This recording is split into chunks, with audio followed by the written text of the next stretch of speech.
Hola, bienvenidos al canal Grandezas de Lilliput, a esta nueva emisión de un programa dedicado a la cultura, a las letras, a la lengua española. Si no te has suscrito, hazlo. ¿Qué esperas? Siempre hay novedades. ¿Quién fue Huberto Batis? Fue uno de los más prestigiados y destacados críticos e investigadores literarios en el ámbito de las letras mexicanas durante la segunda mitad del siglo XX.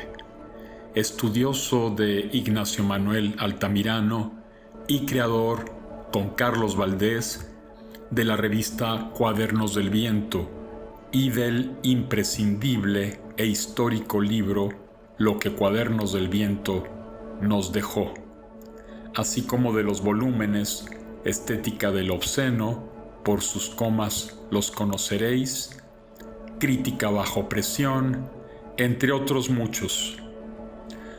Conocí a Huberto en 1984. Yo tenía 19 o 20 años y era el primer semestre de la carrera de Lengua y Literaturas Hispánicas. Llevaba un año sin estudiar por culpa de un cretino maestro de la preparatoria. Aunque no haya sido su intención beneficiarme, se lo agradezco. Fue un año fructífero en que leí y viví lo que no había ni leído ni vivido casi en toda mi vida anterior. Tal vez exagero, pero llegué a la Facultad de Filosofía y Letras muy bien armado. Batis era impulsivo, algo neurótico, algo intolerante con la estupidez. No tenía, como se dice coloquialmente, pelos en la lengua para expresar su opinión demoledora cuando escuchaba alguna frase idiota o idea sospechosa de idiotez. Al igual que cualquier intelectual auténtico, le rendía culto a la inteligencia, pero también, como afirma su amigo Juan García Ponce en un emotivo ensayo, Huberto era muy generoso e impulsó a incipientes talentos. En los primeros días de clase nos pidió una fotografía y luego nos realizó un cuestionario. Quería conocernos y formar una carpeta de cada quien. Recuerdo una de las preguntas del cuestionario: ¿qué es lo que más te disgusta? Yo respondí: los preguntones. Huberto se echó a reír. Cada una de mis respuestas era una ironía o un ¿qué te importa? O alguna situación ridícula. A Huberto le encantaba ese tipo de rebeldía que se acentuó cuando nos pidió una entrevista con algún escritor. El resto del salón llevó entrevistas con escritores que ganaban algún premio o publicaban aquí y allá. Yo llevé, grabada en cassette, una entrevista con el Marqués de Sade. Me basé en las opiniones de Dolmancé en la filosofía del tocador o la filosofía en el camerín, y como música de fondo puse fragmentos de Visage y Secuencia 3 de Luciano Berio y de La Espiral Eterna de Leo Brouwer, tocada por Olivier Banza. Muchos se escandalizaron. Un amigo me contó que compañeras piadosas se persignaron al fondo. A Batis le gustó la entrevista, aunque me reprochó no haber metido escenas eróticas. En aquella época yo también estudiaba en la Escuela Nacional de Música, la carrera de guitarra clásica. No conocí a Batis fuera del ámbito literario, salvo por anécdotas personales que nos contaba o por un par de memorables fiestas, una en casa de la poeta Claudia Hernández de Vallarispe y otra en casa de Armando Pereira y Claudia Albarrán, donde lo vi y conversé con él. Una vez me lo encontré en una heladería de la Nápoles con su mujer y platicamos sobre Inés Arredondo y otros miembros de su generación. Conmigo fue generoso y cordial. Me publicaba ensayos y cuentos en el suplemento Sábado del periódico Uno más Uno de 1994 hasta su salida. Incluso me dio una columna semanal en 1995. Me obsequiaba sus libros dedicados y cuando me lo encontraba en la facultad, ya enfermo, las pláticas eran lúdicas y de alto nivel crítico. Le gustaba hablar mucho. Huberto formó a innumerables generaciones de críticos, investigadores y ensayistas, no solo en su suplemento cultural, sino también en las materias que impartía: iniciación a la investigación y teoría literaria. Era un saco de anécdotas y chismes literarios. Combinaba cuestiones serias con irrisorias y aún grotescas. Como escritor y persona, era ameno, divertido, pero sobre todo lúdico y humorístico. Muchos acomplejados o víctimas involuntarias de sus ataques llegaron a odiarlo. Dice el refrán: cada quien habla como le va en la feria. Muy cierto.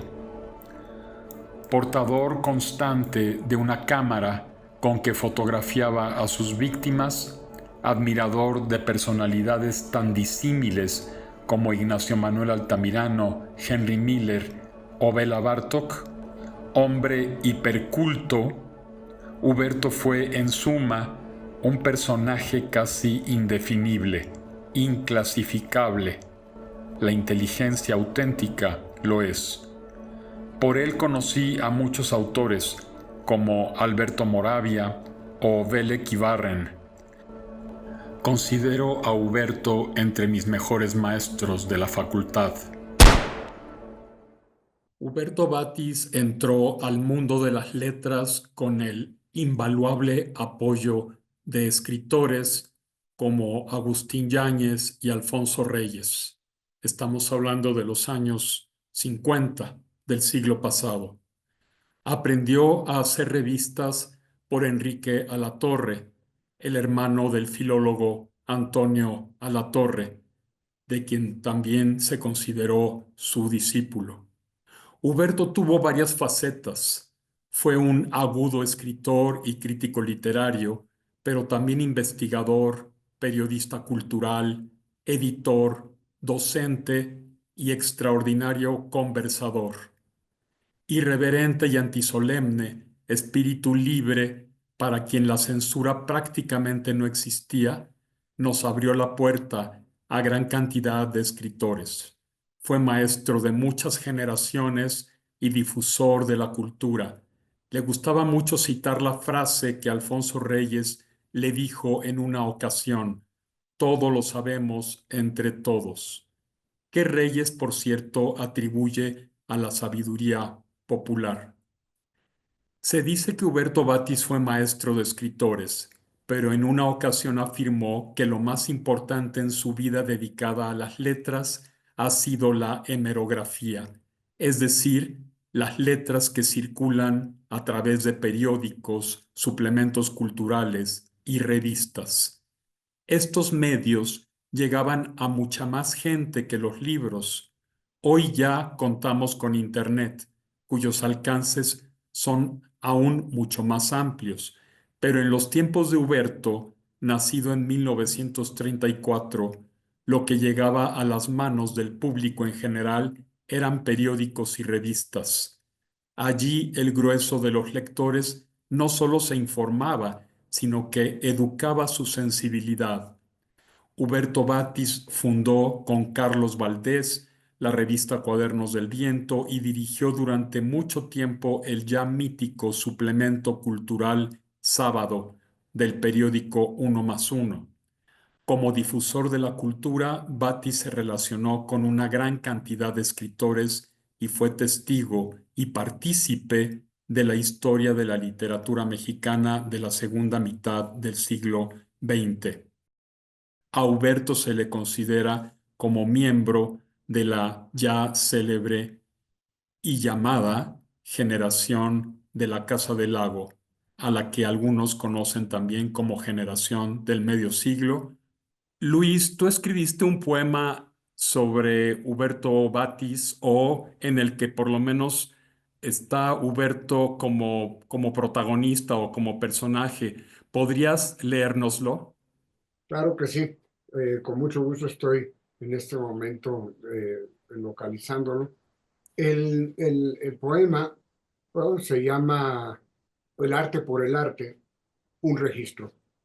Y, en fin, eso de el arte por el arte, pues para mí está muy relacionado con, con cierta fase de, de algunos de los muchos vínculos que tuve con Huberto y particularmente una etapa en la que como estudiante, Huberto nos metió realmente en un tremendo viaje, estudiando algunos periodos de la literatura, ciertamente desprestigiados en el momento en el que se hizo esto, y que eran aquellos relacionados con el esteticismo, básicamente alrededor de una serie de autores,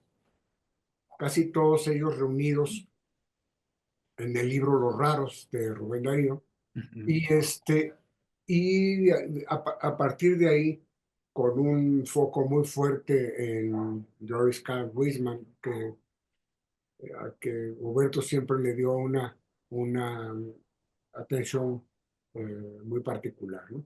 Entonces, bueno, pensando en eso eh, y pensando en una serie de experiencias asociadas, yo tenía que escribir alguna vez algún poema que pudiera dedicarle a Huberto eh, y que hiciera sentido para mí y que también le hiciera sentido eh, al propio Huberto. Por fortuna, el poema alcanzó a salir publicado un poco antes de su muerte.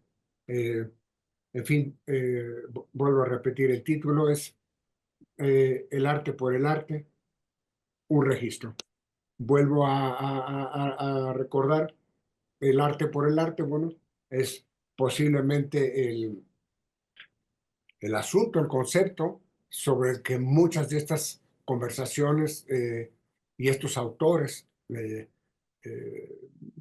estuvieron bordando, discutiendo e incluso peleándose, e incluso tomando posturas que iban más allá de lo propiamente estético. El poema dice, el profesor Hubert, a causa de su método y Darío, nos llevó frente a un tableau vivant para que la cosa no quedara en una clase de literatura, una ficha para el siglo XIX entrado en XX. Entre el público, procasi pendenciero de la carpa Olimpia, palco siglo XX ya tardío, por acuerdo tácito, se hizo un silencio respetuoso. A media cuadra del Tlaxcuaque sepulcral apenas se escuchaban las patrullas, las cadenas de las grúas ojerosas. El momento que sería sublime, un arresto de belleza y claroscuro a cuentagotas, entre desnudista más y desnudista menos, entre la cantante de boleros calvos y el ventrílocuo más tuerzo reteñido, y se abrieron las cortinas lentamente, y frente a un ciclorama con los dos volcanes emblemáticos nevados, Blus de Co, un improbable príncipe mexica con penacho de plumas de avestruz tenía recostada entre sus brazos y las piernas sobre el pectoral de piel sintética a valorios una voluptuosa morenaza de divino muslo, una princesita en cueros. Con diadema sí, collarín de jade falso y terciopelo para adultos. Y a pesar de que mostraba el pubis integral, es decir, naturalista, y entreabría el sexo de amapola. Nadie se atrevió a soltar los canes amarrados ni la lengua hambrienta. Los pechos abundantes, siempre inquietos, las costillas se expandieron y cedieron sobre la respiración incontenible. El príncipe perdía la respiración y también ligeramente la figura, la rodilla en tierra, y los muslos batallaban en tensión y sudorosos. Al cabo de un minuto más, los dos se hallaron en el húmedo estremecimiento que atormentaba la bisutería, pero permanecieron en una acuarela temblorosa de almanaque, el vello, los pezones erizados como en el butó, las miradas y el mentón de mártires en la parrilla. La cortina se cerró de golpe contra los aceites de una luz que despeluca, y el público guardó un silencio respetuoso, un ligero aroma de jazmín con otros talcos más ruines, antes de aplaudir rabiosamente a revivirse el esternón de pasarelas. Son a veces raros los caminos del arte. En el programa se juzgaron mármol y eran carne viva, incluidos taparrabos, la inmortal estampa de cervecería que retuvo la hielera a regular recaudo, o el favor del esforzado respetable, persiguiendo la platónica chuleta, por supuesto, rebasada en sus señuelos resbalosos y escenarios naturales. Oh, muy Excelente. bonito. En fin, de alguna manera, eh, el poema quiere recrear también algunos momentos a los que, pues, Huberto nos llevó y nos expuso. Algunas obsesiones de Huberto, ¿verdad? También, ¿no? Ujú.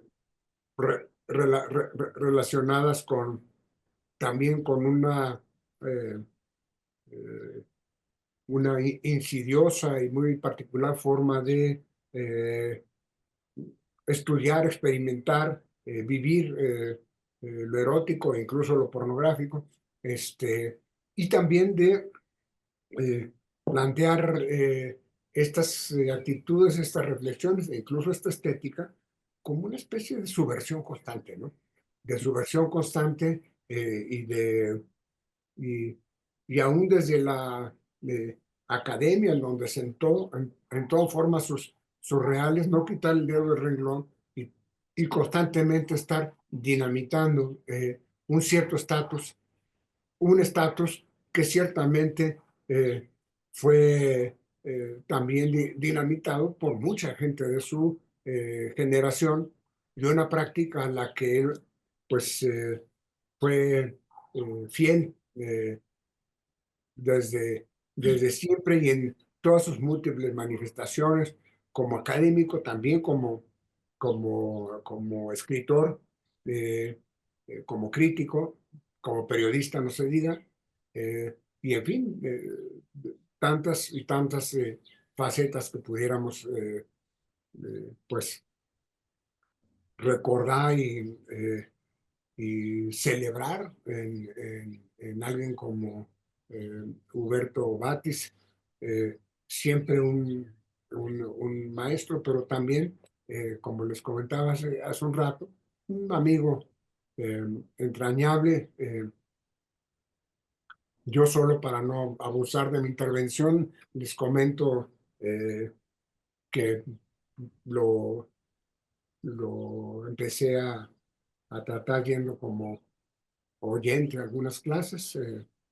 Yo inicialmente no estudié letras, aunque después ya estudié una maestría en letras mexicanas, dirigida precisamente por Huberto Batis, pero eh, en un principio fui a sus clases de teoría literaria como oyente, y luego, a poco tiempo de eso, él me invitó a formar parte del grupo con el que convocó y sostuvo durante 2 años un taller de poesía, que ocurría todos los sábados en su casa, todo el día. A lo Huberto Batis era 12, 14 horas continuas, incluidas comidas, etcétera, etcétera. Eh, una convivencia intensísima. Fueron 2 años muy intensos, en los que por otro lado conocí a muchísima gente. Eh, Fue un taller bastante nutrido, donde pues acudió mucha gente que actualmente es muy conocida en el ámbito literario, y que en esa época pues todos eran de alguna forma, no, de alguna forma, cabalmente jóvenes. Eh, Mariana, tú fuiste nieta de Huberto. ¿Qué recuerdas de él? ¿Qué anécdotas recuerdas de Huberto? Y primero que nada, muchas gracias por esta iniciativa, a Patti, a ti y a todos los que están aquí. Normalmente mi abuelo está presente en todos mis días. Ahorita ya casi cumple 8 años de que trascendió. Pero en especial estos días ha estado más presente todavía. Me han estado llegando anécdotas. Tuve la fortuna de crecer con él en la misma casa, con él y con Patti. Y pues desde los fines de semana me despertaba el aroma a pan quemado. Entonces bajaba y sabía que iba a estar ahí. Entonces bajaba, me sentaba junto a él, lo escuchaba y todo comenzaba con, abuelo, ¿por qué quemaste el pan? Y eso se convertía en una plática de 2, 3 horas en lo que los demás se despertaban, y terminaba en toda una clase sobre de dónde había surgido la penicilina, cómo los hongos del pan se convierten en penicilina, y luego, pues, a la manera que él tenía de hacer un laberinto. Y pues me tocó esa suerte de crecer en esa casa que todos ustedes conocen, que también es una manera de conocerlo. En los 24 años que viví ahí, lo fui conociendo con pláticas, con desayunos que se convirtieron en comidas, que se convirtieron en cenas, que duraron 12 horas, como esas reuniones de poesía. Eh, pero también me tocó conocerlo a través de Patty cuando él no estaba y platicaba yo con Patty. Me tocó conocerlo a través de su casa, porque su casa también reflejaba su mente. Es decir, es una casa en la que puedes llegar al mismo lugar por 4 sitios diferentes.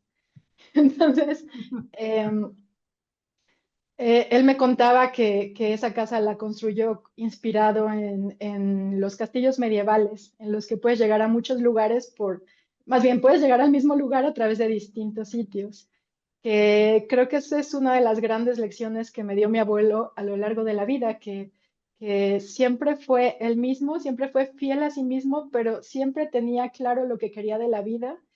Incluso cuando se le cerraba una puerta, iba por otra, o tomaba una escalera y saltaba. Era a la fecha que ya pues han pasado los años, me doy cuenta que yo creo que es la persona más libre que he conocido en mi vida, y congruente y fiel, y pues podría seguir diciendo muchas cosas, pero prefiero leerles un texto que escribí hace 10 años con motivo de sus 80 años, que se publicó en La Jornada semanal, en el suplemento de cultura del periódico La Jornada.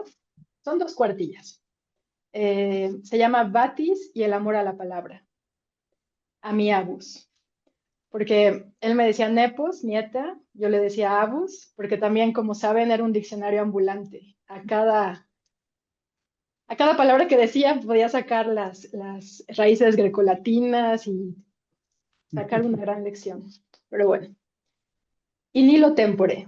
Dice observando con curiosidad cómo el brandy se calienta sobre un pebetero y se evapora un poco dejando solo lo mejor. La mesa redonda está colmada de quienes hace más de 3 décadas fueron sus alumnos y ahora son escritores. De jóvenes que ahora tienen apenas 19 años y descubren a los literatos que los marcarán en sus clases de filosofía y letras de la UNAM, acompañado de su pareja, Patti, y su familia.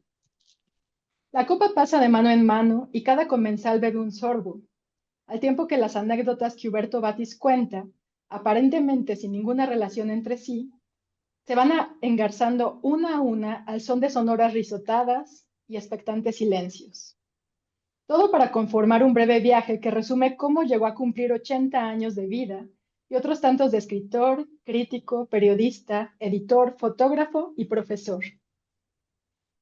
La casa donde crecí no es como esta donde estamos, dice, mientras acompaña a los curiosos a dar un paseo por los 4 pisos de su morada biblioteca, donde los pasadizos, los juegos de luz-oscuridad y los varios caminos para arribar a un mismo lugar hacen pensar en una construcción medieval, donde lo mismo convive un librero inclinado, más de 60 grados, en pie de milagro y hogar de una colección completa de literatura grecolatina, con algún idolillo azteca, interminables pilas de periódicos de los años 50, toneladas de películas de todo género, una muñeca a la Marilyn Monroe o una reproducción tamaño real de Bibi Gaitán, en algún tiempo musa de escritores.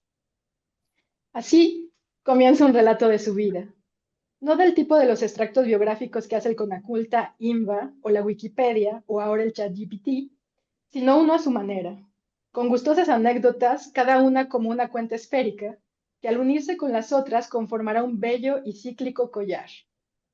Con su voz pausada, que por momentos se acelera o sube y baja según la historia se lo pide, Huberto recuerda su infancia en Guadalajara. Sentarse a la mesa tampoco era como ahora, asegura tajante, y recuerda cuando su padre lo interrogaba a él y a sus hermanos en el momento de la comida.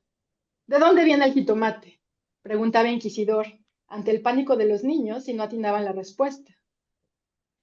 Desde bebé pusieron junto a mi cuna un librero de literatura. Entonces yo jugaba con libros, los llenaba de papilla y hasta de caca, dice con una sonrisa traviesa. Ya a los 13 años escribía cuentos y los dejaba anónimamente en el mostrador del periódico El Informador de Guadalajara, con la esperanza de que los publicaran en sus páginas. Todos los días buscaba el periódico con inquietud para solo llevarse una desilusión, hasta que, para su sorpresa, una de sus historias apareció por primera vez en un diario. Debí ser médico, es lo que se esperaba de mí. Mi padre tenía un importante laboratorio en Jalisco y quería que siguiera sus pasos. Un día, en vez de eso, se despidió de su familia y se encaminó hacia el noviciado de San Cayetano en Santiago Tianguistenco, donde fue educado para ser jesuita a bases de rezos, estudios de griego y latín y de los clásicos, así como de castigos y penitencias. Fue un psicoanalista de la orden quien le hizo ver que solo había huido de casa y su vocación estaba en otro lado. Con los semblantes curiosos de su auditorio, continuó la cena en la mesa de Matamoros 170, Colonia Tlalpan, donde tantas y tantas personas se han sentado a lo largo de los años, a manera de tertulia, para compartir opiniones sobre política, pintura, música, matemáticas, filosofía, habladurías. Ahí donde el tiempo se dilata y los minutos se encogen o se estiran al antojo.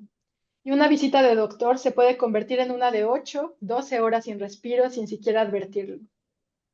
Huberto, ¿pero qué es eso?, pregunta una guapa escritora desde una esquina del comedor, frunciendo el ceño al ver que el maestro, como le llama, muestra a su público una mantita ensangrentada, la de su familiar Luis Batis, ahora santo. Pude seguir el camino de la iglesia también.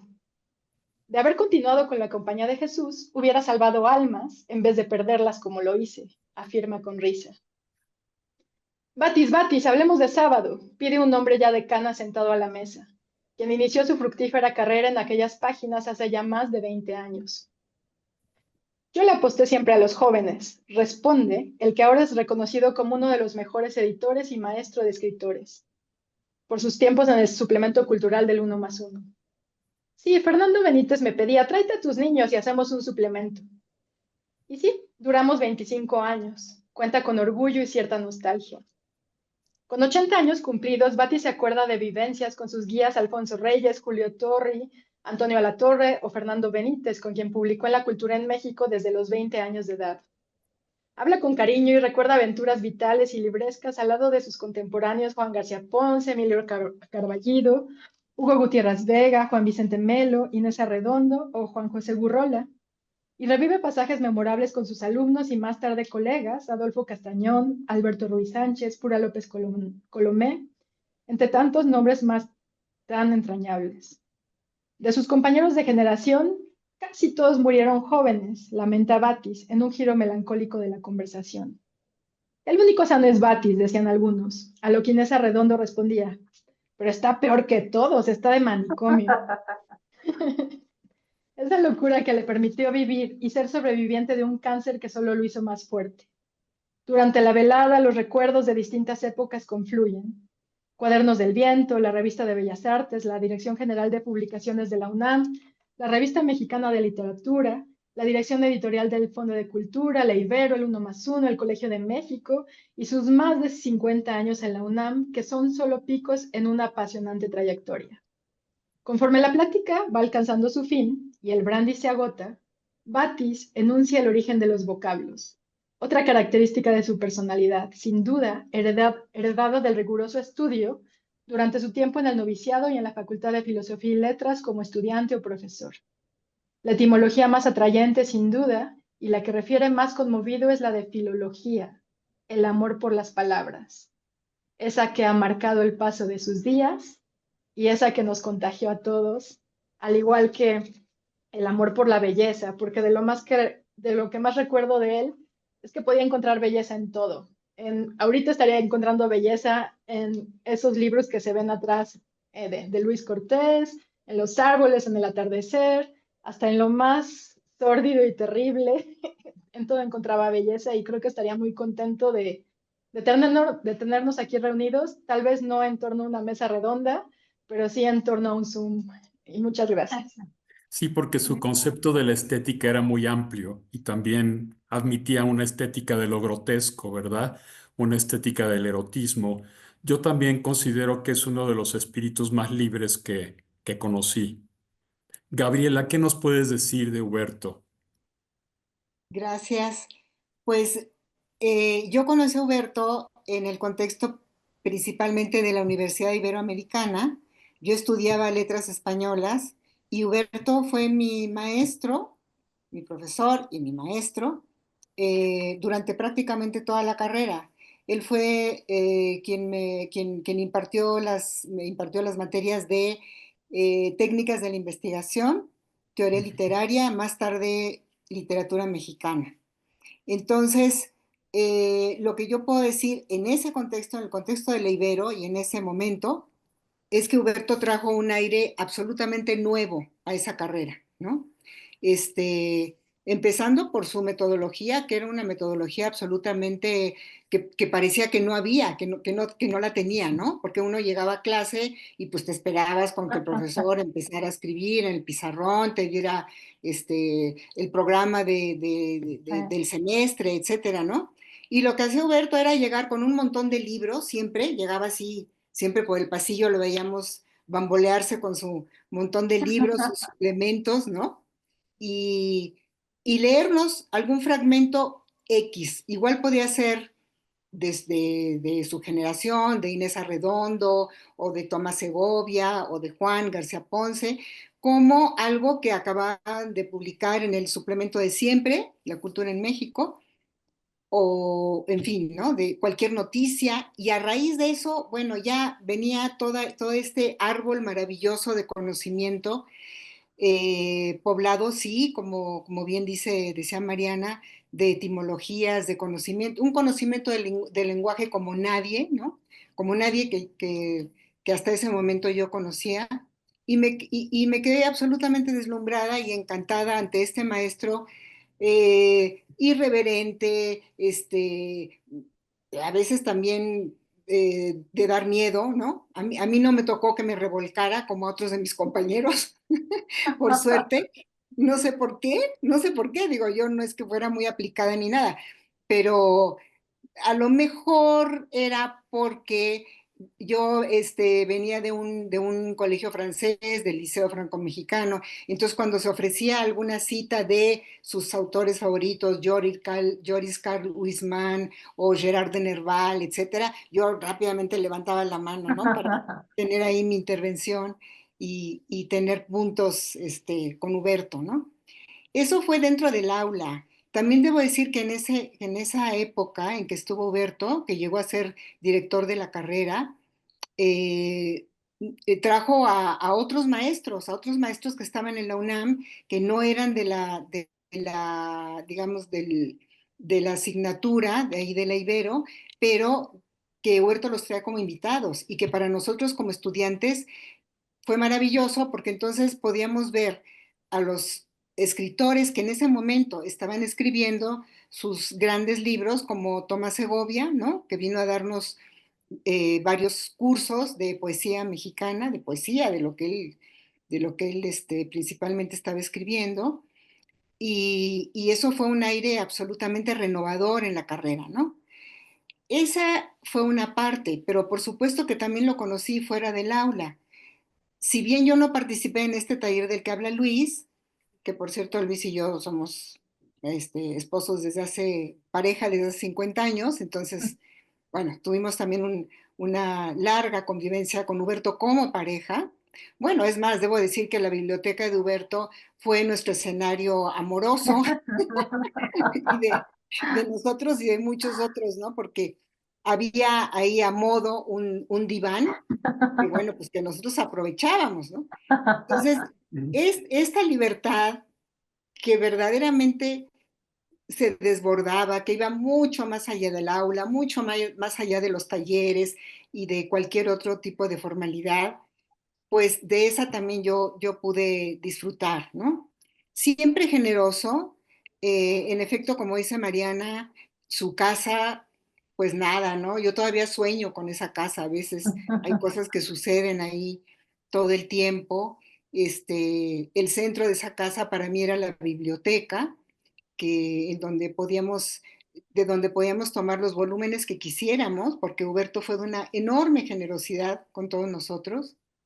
Entonces, también en ese contexto extra escolar, digamos, fue que conocí a Huberto. Por cierto, debo decir que además de todas las revistas y suplementos que mencionó ahorita Mariana, en la Ibero, Huberto nos dirigió y nos encaminó a hacer una revista que entonces hacía en mimeógrafo, imagínense qué tiempos Aquí yo aquellos. tengo el ejemplar, Gaby, punto cero. Punto cero en Aquí tengo literatura, ¿no? ejemplares. Punto En cero. donde publicaron, pues, todos estos jóvenes que iban al taller de Huberto. Mira, este es el punto cero.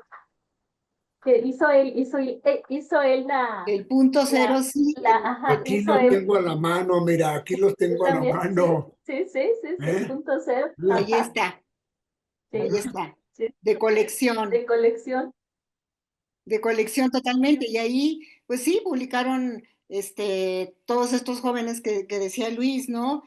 Adolfo Castañón, Alberto Ruiz Sánchez, Antonio Santisteban, Alberto Blanco, en fin, una serie de jóvenes promesas que luego pues resultaban ser grandes escritores, pero alumnos de Huberto principalmente. Entonces, eran muchos los espacios que él abría, ¿no? Y sobre todo espacios mentales.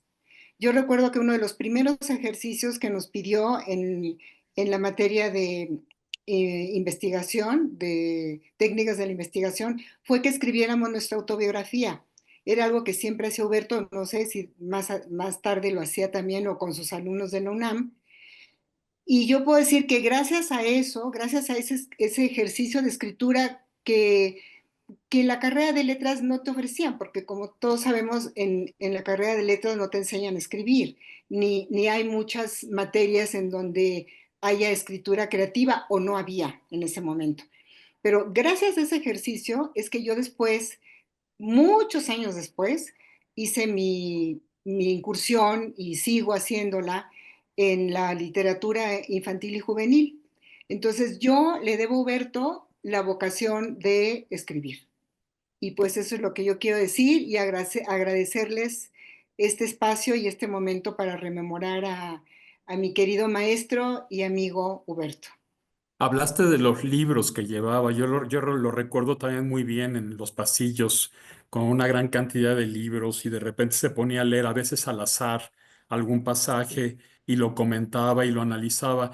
Pero qué tal los chismes? ¿Qué tal las Ah, no, anécdotas? eso era lo mejor, eso era lo que todos esperábamos ahí en la clase, ¿no? Porque además eran chismes de cosas pasadas, pero también de cosas contemporáneas a él, o sea, estaban No tenía pelos sucediendo en la ahí. lengua.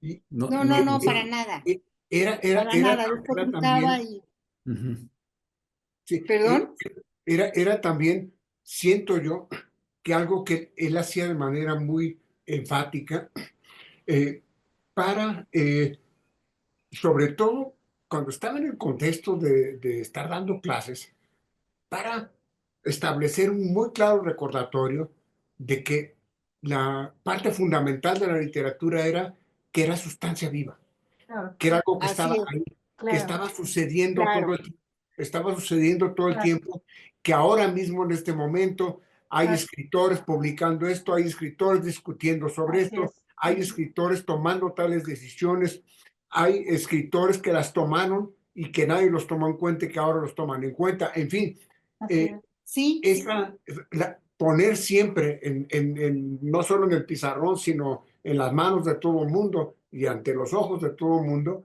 que, que eso era una entidad viva, ¿no? Sí. Entidad viva y sí, muy eso era penetrante, maravilloso, Pero también le gustaba maravilloso. desmitificar, ¿no? absolutamente. Sí, Desmitificaba, derrumbaba absolutamente. ídolos constantemente, Claro, despreciaba a la gente. Sí.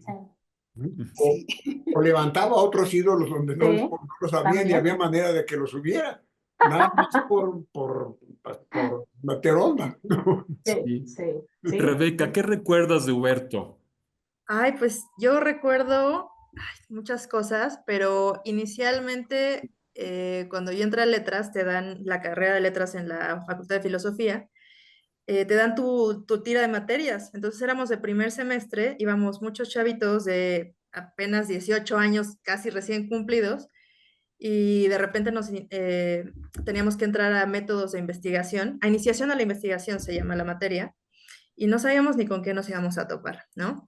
Las generaciones normalmente eran pues grandes, ¿no? Eran salones de 50 alumnos quizá, y después de la primera clase a la segunda ya éramos como 30, y ya para el final de año éramos como 20, como 15. El maestro, yo lo conocí en su faceta de maestro. Mi generación es, no sé cómo que se calcula la generación, pero entré en el 2005 y salí en el 2009. Para ese entonces, Huberto ya había dado clases toda su vida y me da gusto reconocer que su metodología fue la misma, podríamos decir fue la misma siempre, pero siempre con unos óptimos resultados, ¿no? Yo igual recuerdo al maestro que iba cargando un portafolio gigante lleno de trabajos, de periódicos, la misma idea de que si alguien le daba, no sé, algo de publicidad en la calle, él llegaba, se sentaba en el escritorio y nos lo leía y eso analizábamos, ¿no? La literatura desde lo más increíble e inverosímil, no teníamos que sacar un libro, él podía analizar un panfletito, un folletito, una cosa así. Por supuesto, también lo que más le reconozco y más le agradezco en general es que, como decía Mariana por ahí, no salvó almas, más bien las perdió. Yo creo que en mi generación al menos nos salvó a muchos. Nos salvó a muchos desde el principio, precisamente por el rigor de la carrera, que era mucho más teórico, mucho más centrado en lo académico. Y con él encontramos muchos de mis compañeros y yo, un oasis de creación, porque nos permitía no solamente expresarnos, sino como que no solo lo permitía, lo exigía, ¿no? Batis no te decía, a ver si quieres traer algo, era lo traes. Entonces era esa dualidad entre lo duro y lo muy suave, como que no había ese punto medio, ¿no? O sea, tenías al maestro muy riguroso y también al gran amigo, porque una vez que pasabas esa cáscara de nuez dura, que era así como enfrentarte a la crítica, enfrentarte a un comentario quizá no muy halagador sobre los trabajos, encontrabas esa parte humana de Huberto Batiz que era muy suave, ¿no? Era muy suavecito. En algún lugar lo escribí que era como un osito de peluche, porque en realidad parecía sí era un hombre muy imponente, ¿no? Por todo lo que sabía.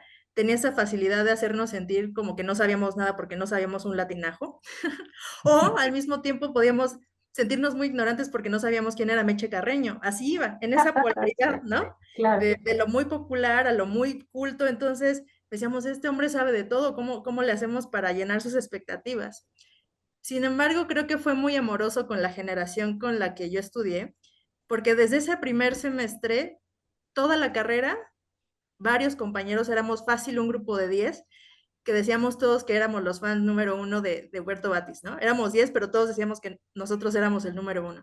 Eran los batis chicos, ¿no? Éramos los Batis chicos, exactamente. Y entonces seguimos con él toda la carrera. Ya no teníamos materias que meter con él, pero seguimos cursando su clase de taller de revista, precisamente porque era ese oasis en donde podíamos crear, podíamos tener la libertad de expresar un poema, la autobiografía que también nos pidió, ¿no?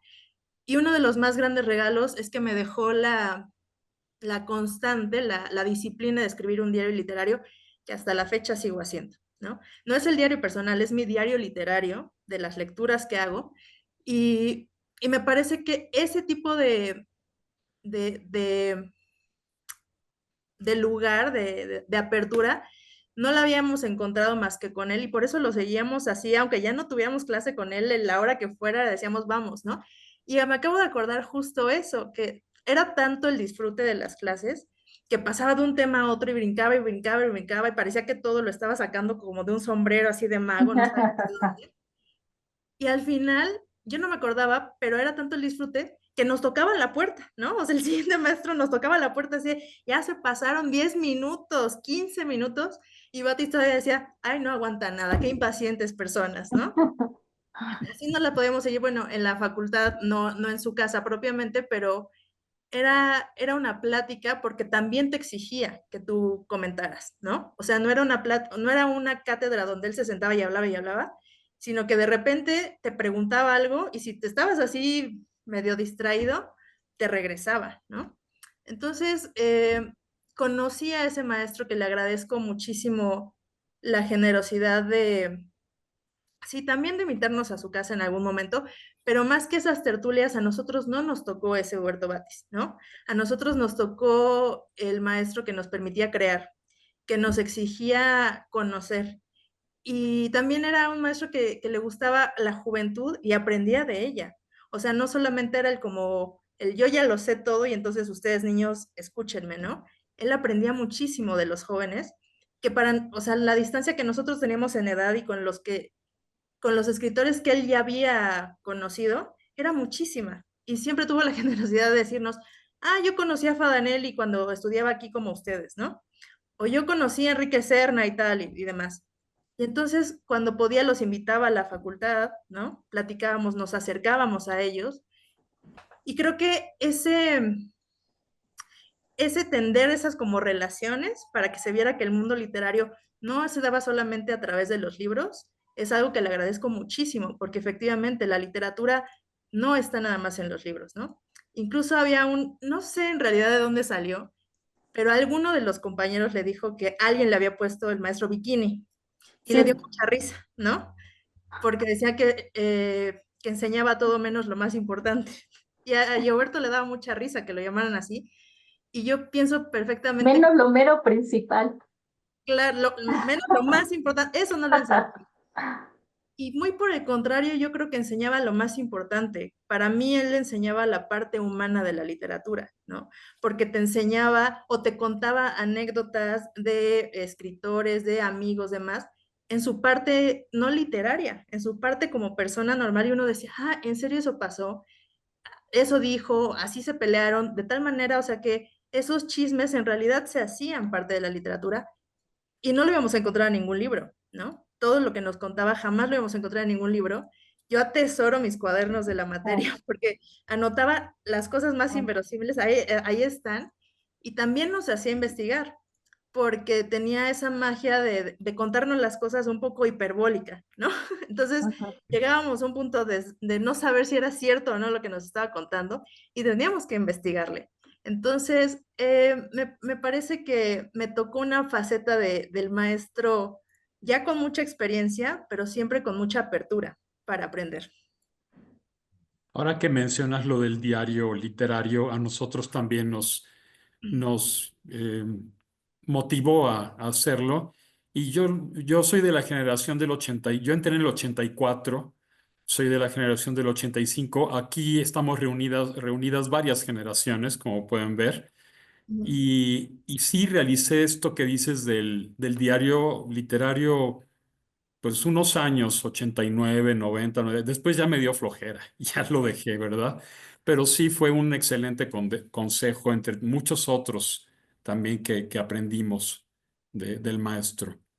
Ahí, no sé, quizá Patty debe tener más idea, pero yo recuerdo que Sí. una de las últimas veces que lo fui a ver ya a su casa, creo que nos mostró su diario, un diario que él tenía hace mucho, y me acuerdo perfectamente porque estaba escrito con tinta verde Ujú, y tenía varios colores, y yo lo que menos pensaba es que el maestro fuera tan folclórico para escribir, ¿no? Con tantos colores, pero estaba escrito con muchos colores, y me dio mucho gusto porque vi que nos pedía algo que él sabía perfectamente en sí mismo cómo funcionaba, ¿no? ujú. Muy bien, y es una manera de dejar constancia de tus lecturas, que es la parte también humana y la parte real de la literatura, no solo lo que dicen los académicos. Y en ese sentido, Huberto fue también muy antiacadémico dentro de la academia. Sí, sí, sí, sí. Yo creo que totalmente antiacadémico, totalmente antiacadémico. Si había, creo yo, algo que realmente le preocupaba subrayar, era, eh, por un lado, que, eh, que, el, que el aspecto histórico de contar, mantener una academia, resolverla, darle vida, etcétera, era importante.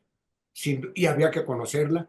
Y, en fin, esa parte académica él la cumplía de manera más que cabal. Ahí está ese monumento que es su prólogo a los Tesis, índices del Renacimiento, por ejemplo, ¿no? sí, Que Y los índices del mayor, Renacimiento. su tesis, ¿no? sí, Es su una, maestría, es su, una monumental. sí, es una obra que cualquier estudioso de la literatura mexicana como tradición está obligado a consultar, ¿no? Absolutamente. Y por otro lado, él mismo como periodista, como ensayista también, rindió homenaje a toda esa tradición mexicana. Pero por otro lado, también la combatió. Es decir, entendió que para que eso fuera una fuerza viva, tenía que estar viviendo esas contradicciones y tenía que estar viviendo esas batallas, ¿no? Ujú. Él siempre vio esto como un proceso dialéctico. Parte de ese proceso dialéctico es lo que ahorita decían, es decir, considerar como laguna dentro de la cultura mexicana no saber quién es Meche Carreño, pues por supuesto, ¿verdad? Es Claro, claro. como ahorita lo estaban diciendo. Entonces, eh, era todo el tiempo estar, si la atmósfera era muy cultista, contrarrestar, y para contrarrestar había que saber también con qué estabas contrarrestando. ¿Cuántos han querido académicos querer contrarrestar haciéndose muy populacheros con unos fracasos lamentables y diciendo nombres equivocados y equivocando a los personajes, etcétera, etcétera, ¿no? Entonces, y en el caso de Huberto, no, porque todo lo estaba viviendo desde adentro, con profundidad, con intensidad. Lo que hace rato decía Rebeca, que las noticias del periódico, las publicidades que recogía en la calle, tal, eran, eran texto literario. Y no poco debe eso también al conocimiento que él tenía de los postestructuralistas franceses que prestaban atención Claro. a esa zona de la expresión literaria. Ah, Él no te lo pintaba así, lo podía hacer en sus clases de teoría literaria, correspondía a su tema, ¿no? ujú, Sin embargo, no, te lo ponía ahí en la práctica, ¿no? Aquí está esto, vamos a hablar de ujú, este texto, no hay fronteras en los textos. Ya ahí nos estaba introduciendo a Roland Barthes, por ejemplo, ujú, ujú. sin mencionarlo, ¿no? Sin mencionarlos, ¿no? Y eso, por eso es que en el poema, casi lo primero que yo dije, debido a su método. Ujú, ujú, Terminamos yendo a Tableau Vivant, que era la carpa olimpia, ¿no? ujú. Sí, justo, A mí me tocó un Huberto políticamente incorrecto, es Ah, decir, absolutamente. hoy no creo que dure mucho en una academia o en una institución educativa. Yo creo que lo correrían rápidamente porque O en ahora un periódico. estamos viviendo en la generación de cristal, ¿verdad? Lo que llaman la generación de cristal. Pero yo recuerdo muchas anécdotas. Digo, a mí como Gabriela, pues tampoco me tocó nada feo, pero sí vi que a muchos compañeros míos, pues sí los llegó a atacar directamente, ¿no? Por su estupidez. Odiaba la estupidez. Yo creo que era lo que más odiaba. Y eso se le aprecia mucho a Huberto. Es uno de mis recuerdos más gratos que tengo de él. eh, No sé, Patricia, tú sí, qué. y justo en ese sentido, yo rescaté una cita de Enrique Serna, que Ujú. en el aniversario precisamente pues, de su fallecimiento, él es muy breve, pero rescata un poco todo lo que tú estás diciendo y dijo Luis. Batis fue una rara avis a quien le tenía sin cuidado en las relaciones públicas la búsqueda del prestigio, las coronas de hojalata que los detentadores sexenales o vitalicios del poder cultural otorgan a sus cortesanos. Ogro y a la vez ángel de la guarda, Huberto conjugaba la maledicencia con la beneficencia, lastimó de palabra a mucha gente a quien sin embargo brindó excelentes oportunidades. No hablaba mal de los demás a sus espaldas, los confrontaba de una manera tan ríspida que un buen número de escritores jamás volvieron a dirigirle la palabra. El trato cotidiano con ególatras aquejados por el virus de la vanidad insatisfecha quizá lo había predispuesto a sacar el látigo. Gran conversador, acostumbrado a mantener en vilo a sus auditorios, ya fuera en la cátedra o en las reuniones privadas, se burlaba de sí mismo con un sentido del humor formidable. Quienes lo escuchamos perorar sin descanso, conocimos la intrahistoria de la literatura contemporánea con pelos y señales. Una parte de esos relatos, la menos comprometedora, nutrió sus dos libros de memorias, Lo que Cuadernos del Viento nos dejó y Por sus comas los conoceréis, ambos publicados por Conaculta. En los últimos años dictó las deliciosas memorias de un editor que fueron apareciendo en el suplemento Confabulario.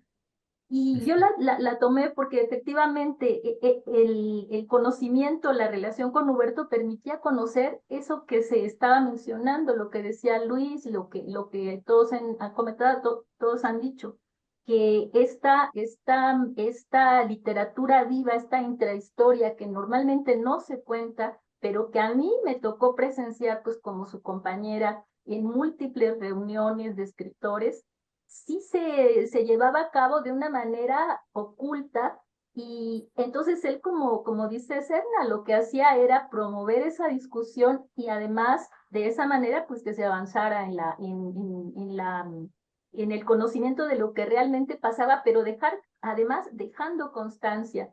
En algún lado yo leí que Huberto, como decía Mariana, desde el principio tenía muy claro cuáles eran sus objetivos en relación a la literatura y era hacer esa crónica de la vida literaria de su época y posiblemente inspirado en esta gran tesis y maravilloso libro que ya aquí se ha citado, que son los índices del Renacimiento, que es su tesis de maestría, donde precisamente se muestra ese panorama completísimo de lo que es la literatura de esa época, en una época muy compleja, además, para el país. Entonces, yo creo, bueno, alguna vez escuché a Fernando Tola dialogar con Huberto sobre la postura de Altamirano y su visión altamiranista de Huberto. Fernando Tola de Javich. Exactamente, Sí, el editor, sí, no el papá. Ajá. no el papá, el Sí. editor, exacto. Ujú. Y entonces, en varias reuniones, bueno, en esa ocasión, él le decía a Huberto que él pensaba que Huberto, en la situación en la que se encontraba el país cuando él está haciendo esa gran crónica de la vida cultural y literaria de México, o sea, cuando Huberto le está haciendo, a diferencia o teniendo como una aportación extra a lo que hizo Altamirano, Huberto aportaba, hacía que pudiera seguirse dialogando sin llegar a esas rupturas tan tremendas que en esa época liberales y conservadores pues llevaban pues a la cárcel, ¿no? A la gente o a matarse, ¿no? Pero yo te comentaba, o sea, te comentaba en algún momento, Juan Antonio, que a mí, por ejemplo, buscando un aspecto de Huberto que a mí me impresionó mucho cuando lo conocí, fue que le preguntaba por qué él había hecho esta revista de Cuadernos del Viento, qué lo había motivado. Y ahora para esta charla estaba releyendo su libro Cuadernos del Viento, lo que Cuadernos del Viento nos dijo, y entonces ahí él se hace esa misma pregunta. Dice, bueno, si Huberto dice en alguna de las páginas, ¿no? No era necesario que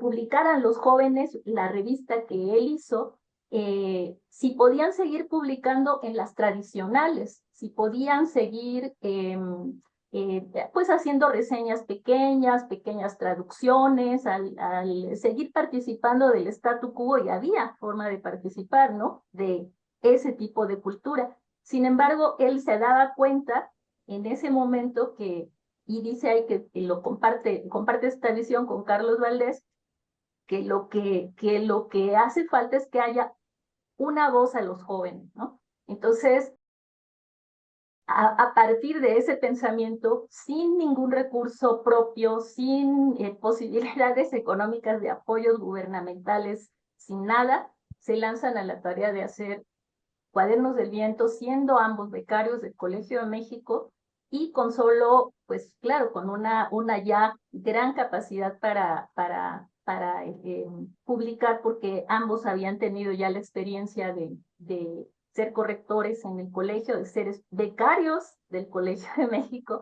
Entonces, con eso nada más, y ahí relata en ese precioso libro de Cuadernos del Viento cómo esta inquietud le llevó a que sus compañeras, condiscípulas, empezaran a vender suscripciones para conseguir las posibilidades económicas para que la revista se mantuviera, y cómo durante un tiempo, entonces por eso se podía explicar que nombres muy importantes integraron el número 1 de la revista, Eduardo Lizalde, José Emilio Pacheco, nombres que después pues, siguieron siendo muy importantes, pero que en esa época eran jóvenes. Entonces para mí Huberto en ese sentido siempre fue desde muy joven una persona que tenía una visión y una idea muy precisa de lo que estaba buscando, y además el saber aprovechar pues lo que tenía de posibilidades para realizarlo. Yo he escuchado muchas veces en otras conferencias que se hacen sobre los escritores de la generación que le llaman de medio siglo, que se hicieron allá en Filosofía y Letras, que hablan de que, bueno, además fueron beneficiarios de estos escritores como de una época en la que había más apoyos a los escritores y, en fin, estamos hablando de la época del desarrollo estabilizador, donde hay un crecimiento económico más importante, donde no hay crisis económicas, etcétera, ¿no? Entonces, eso en algún momento lo relacionaron con la posibilidad de existencia de este grupo de escritores que posiblemente hubiera sido apoyado. Sin embargo, yo le dudo un poco de eso con respecto a Huberto, porque la trayectoria de Huberto, como se ha dicho aquí, no era la de buscar puestos por los puestos, ¿no? O la de conseguir los subsidios, sino la de que sus proyectos literarios o sus proyectos editoriales fueran los que pudieran ser apoyados o también ser rescatado en el sentido de que en algún momento se queda sin trabajo y sus compañeros de generación lo jalan a donde son parte de la revista de la universidad o algo, por ejemplo, la revista mexicana de literatura, ¿no? Todo eso con todo detalle y con mucho cuidado, pues insisto, está ahí en Cuadernos del Viento. Pero sí es muy interesante, pues, para mí, como alguien cuando yo lo conozco, que es la época en la que precisamente se separa, se hace esta división entre la jornada, la formación de la jornada y el 1+1, es la época que Huberto se encuentra con un problema muy grande de que se van las grandes firmas que habían estado nutriendo el suplemento de Benítez. Entonces, en ese momento que yo lo conozco, yo viví con él directamente el problema, porque yo le preguntaba, ¿y qué vas a hacer? O sea, porque con gran angustia, preocupación sobre el futuro, me decía, no tengo con qué competir. Se han ido los escritores que formaban la plana mayor y para poder competir con esto, pues no, tendría que tener grandes traductores o tendría que tener a los escritores tal vez de gran nombre, no lo sé. Entonces, bueno, ¿y por qué no haces eso que dices que te impide competir? Y entonces él me dijo, porque en realidad eso no es mi interés repetir otro suplemento como ese. Yo quiero hacer cosas nuevas y es mi oportunidad de hacer algo que no se base en traducciones, que no se base en los grandes nombres, y pues lo relata también en una preciosa entrevista que le da a Ernestina Hernández, que fue una periodista del 1+1, en un libro de entrevistas del 1+1 de Serra Costa, a Huberto Batis, a los fundadores o los que se quedaron en el 1+1 en ese momento, y le dice eso, se habían ido todo lo que eran las mafias, o sea, se había ido la mafia de la jornada, a la jornada todo lo que era en ese momento la mafia de Benítez. Se habían ido lo que eran, es decir, y en cambio se quedaba en ese momento él solo con los colaboradores de la universidad, con la gente Juan que... García Ponce se quedó con él. Claro, por supuesto, y sus amigos, ¿no? Sus amigos y sus alumnos. Entonces, con eso, él continúa haciendo el sábado, y es muy interesante. Para mí fue un proceso que lo vi, porque al paso de los años, él pagándoles muy poco a la gente en las colaboraciones, con muy poco dinero como editor, porque como lo cuenta en una entrevista en Bellas Artes, cuando le otorgaron la medalla de Bellas Artes en 2009, él lo dice en broma muy simpáticamente, pero era verdad, a todo el mundo le pagaba 100 pesos, y hubo un momento que le bajó a 75 a la gente, Y lo y recuerdo. nadie se fue. Sí. Ningún colaborador lo dejó, ¿no? Entonces, la posibilidad de hacer este tipo de revistas con de trabajo, de darle además ese impulso al sábado, y sobre todo lo que más a mí me tocó también ver a través de la faceta, yo lo conocí, yo asistía a las clases de la universidad, de la Facultad de Filosofía, acompañándolo a él, y como aquí se ha comentado, pues fue exactamente encontrar a un erudito que yo conocía en lo privado porque era el mismo trato, o sea, una persona que de todas las cosas que decía se aprendía.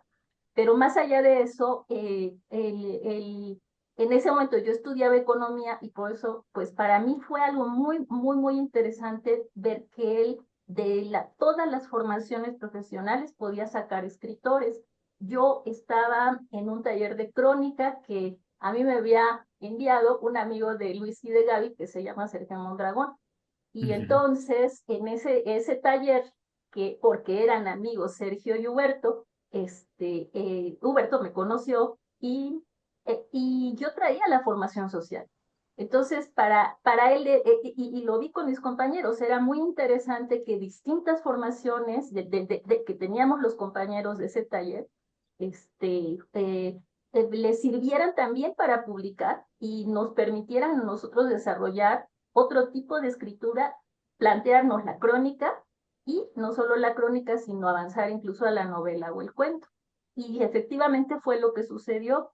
Yo también publiqué algunas crónicas en el 1+1, igual un poco al fallecimiento de él, pues un texto, y en uno de los homenajes, pero mis compañeros pues fueron porque yo seguí con la carrera de economía y no me dediqué profesionalmente a la literatura, pero mis compañeros siguieron y siguieron publicando continuamente con él y se volvieron críticos literarios, y uno de ellos pues fue Faranelli, que mencionaba Rebeca, y varios jóvenes de esa época, todos pues que traían sí ya una formación de la carrera de letras, o algunos que eran simplemente estudiantes de preparatoria, pero que luego entraron a letras. Entonces, esa capacidad de formar escritores a partir de mostrarnos lo que se decía hace un momento, ¿no? Que la literatura es algo que es vivo, que es algo que se puede, que en el caso de la crónica es la capacidad de ver, por ejemplo, ¿no? Conmigo fue la lección privilegiada que tuve, pues por ser mi compañero, de enseñarme a ver, ¿no? De decirme, fíjate, Pati, no, hay que aprender a ver, porque seguramente dices que ves, pero no observas, o sea, los detalles, y todo eso te va a permitir hacer una fotografía de lo que quieres escribir. Y en ese sentido, pues él era el maestro más grande, porque pues como se ha dicho de Cuadernos del Viento en el prólogo de Luis Mario Schneider a la segunda, a una de las ediciones últimas de Lecturas Mexicanas, 71 aquí lo tengo, él dice que Cuadernos del Viento es una novela a detalle de la vida cultural de la época de Huberto, una novela. Y es un precioso prólogo, pero es verdad, o sea, yo me sorprendo sin verle nunca que anotara nada, la capacidad para recordar a detalle muchísimas cosas que verdaderamente explican, muestran, nos hacen reír, en fin, tienen esa calidad de novela, ¿no? De su época. Yo quiero agregar un comentario siguiendo lo que dijo Patti. Esa apuesta que hace en un momento además donde él mismo expresa que está presionado, orillado, decir, ok, voy a tener que prescindir de esto pero de lo que no prescinde es de algo que, que para mí es característico de Huerto, y es con los jóvenes. El asunto es con los jóvenes. Él, lo dijo Rebeca también hace un rato, esa apuesta por eso que hay ahí. A mí me tocó vivir eso siendo muy joven, Huberto era joven también en ese momento. Y caray, cuando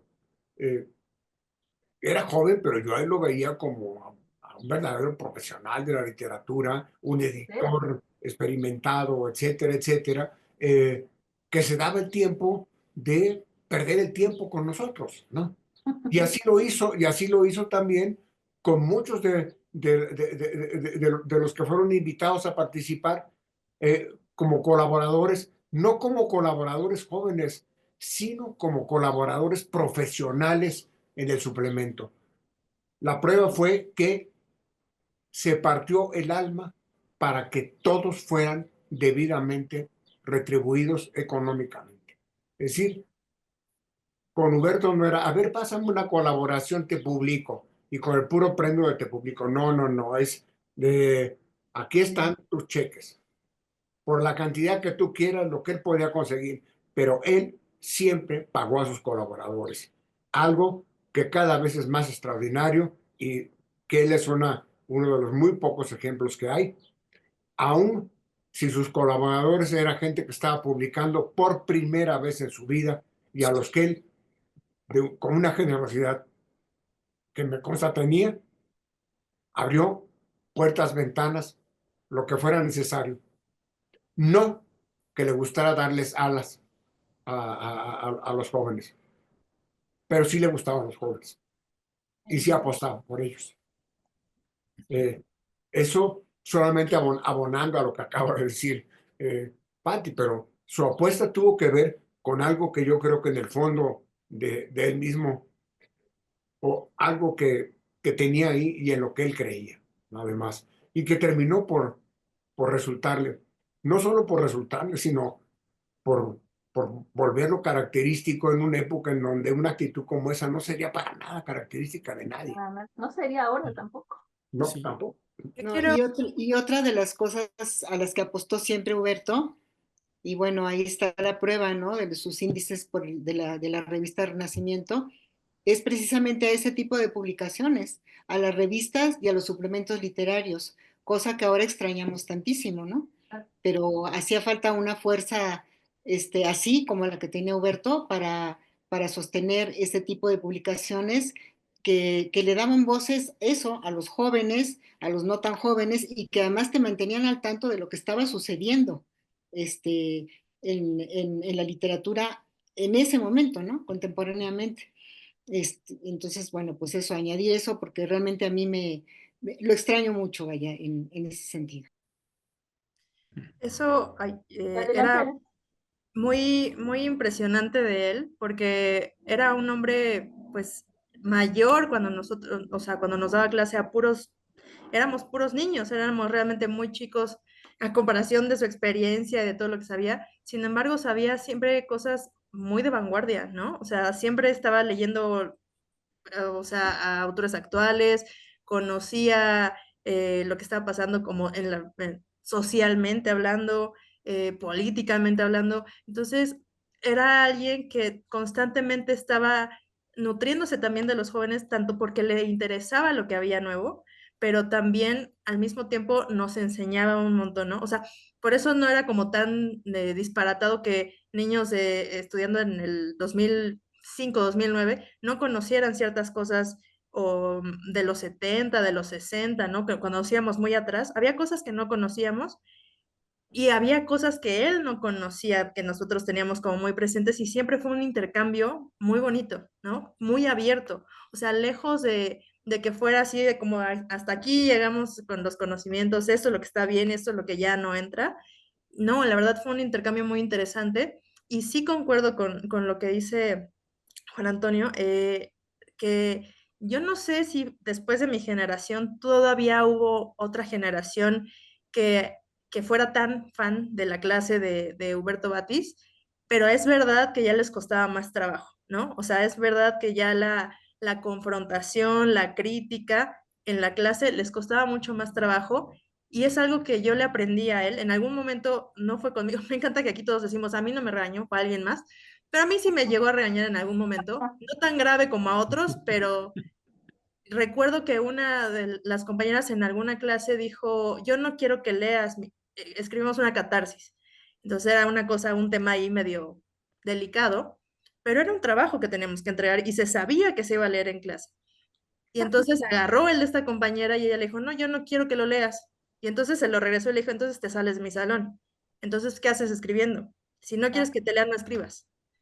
Y eso, de verdad, fue la primera que agarró y nadie más se atrevió a decirle, a mí no me leas, porque efectivamente para eso estábamos ahí, ¿no? Y entonces yo creo que un poco como curtirnos con esa idea de aprende a recibir la crítica y ser autocrítico tú también, me parece que es una de las grandes enseñanzas, porque al final no era una crítica personal, era una crítica a tu trabajo, a tus palabras, a tus letras y cómo podías mejorarlo. Entonces, siempre fue una confrontación con uno mismo, ¿no? Más allá de lo que él pensara cuando tú escribías, era un poco el valor. Y creo que también por eso le caíamos bien los jóvenes, ¿no? Porque siempre hay uno más que dice, bueno, yo sí puedo, y se avienta al ruedo. Y eso le gustaba, ¿no? En ese sentido del humor también, de poderse reír de uno mismo, poder aceptar el error, creo que eso lo disfrutaba de los jóvenes, que tienen más maleabilidad que cuando estás más grande ya estás más rígido en tus opiniones, ¿no? En esta parte del espíritu joven, yo viéndolo como nieta, creo que es porque nunca perdió ese espíritu de juventud, de apertura, de curiosidad. O sea, hay veces que íbamos en el segundo piso del periférico manejando y me decía, detente, necesito ver ese árbol. Y yo no me voy a detener.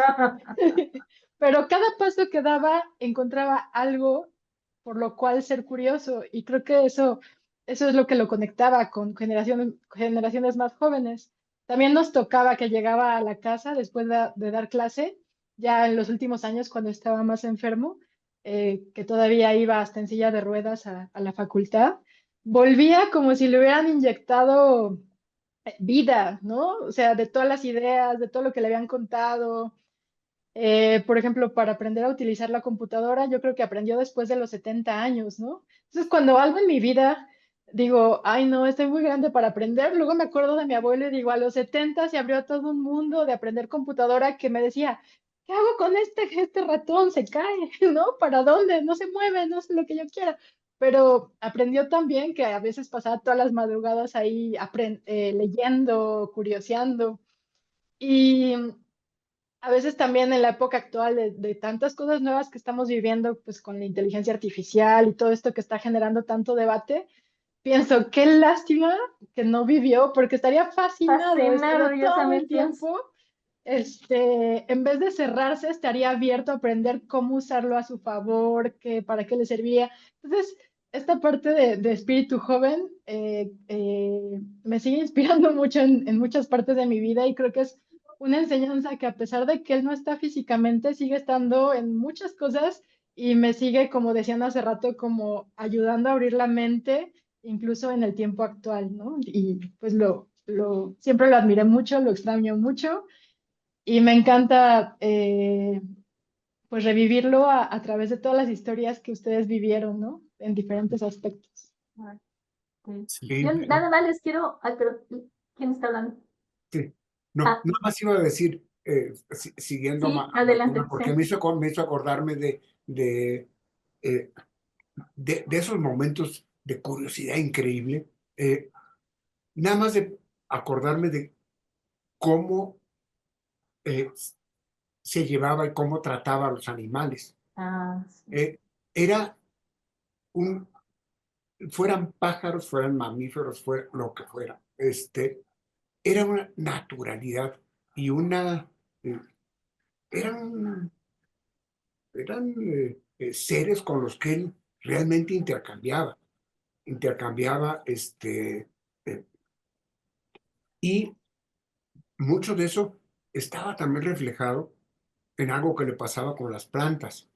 Ujú. Algo que yo quiero destacar es, tenía eso que llamaban eh, una gran mano para Mm. las plantas. Sembraba una varita y crecía una planta frondosísima, siempre. Él sembraba un cuna de Moisés y eso que normalmente, bueno, en cada temporada da 6, 7 flores, a él le daba 40. No.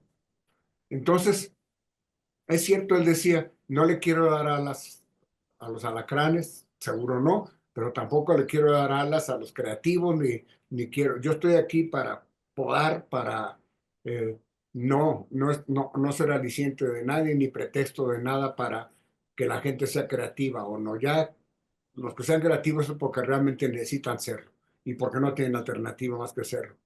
Este, pero él tenía el don de sembrar y que eso proliferara. Ese don me parecía maravilloso. Patti lo puede decir con toda claridad. Sus jardines siempre eran de una exuberancia alucinante.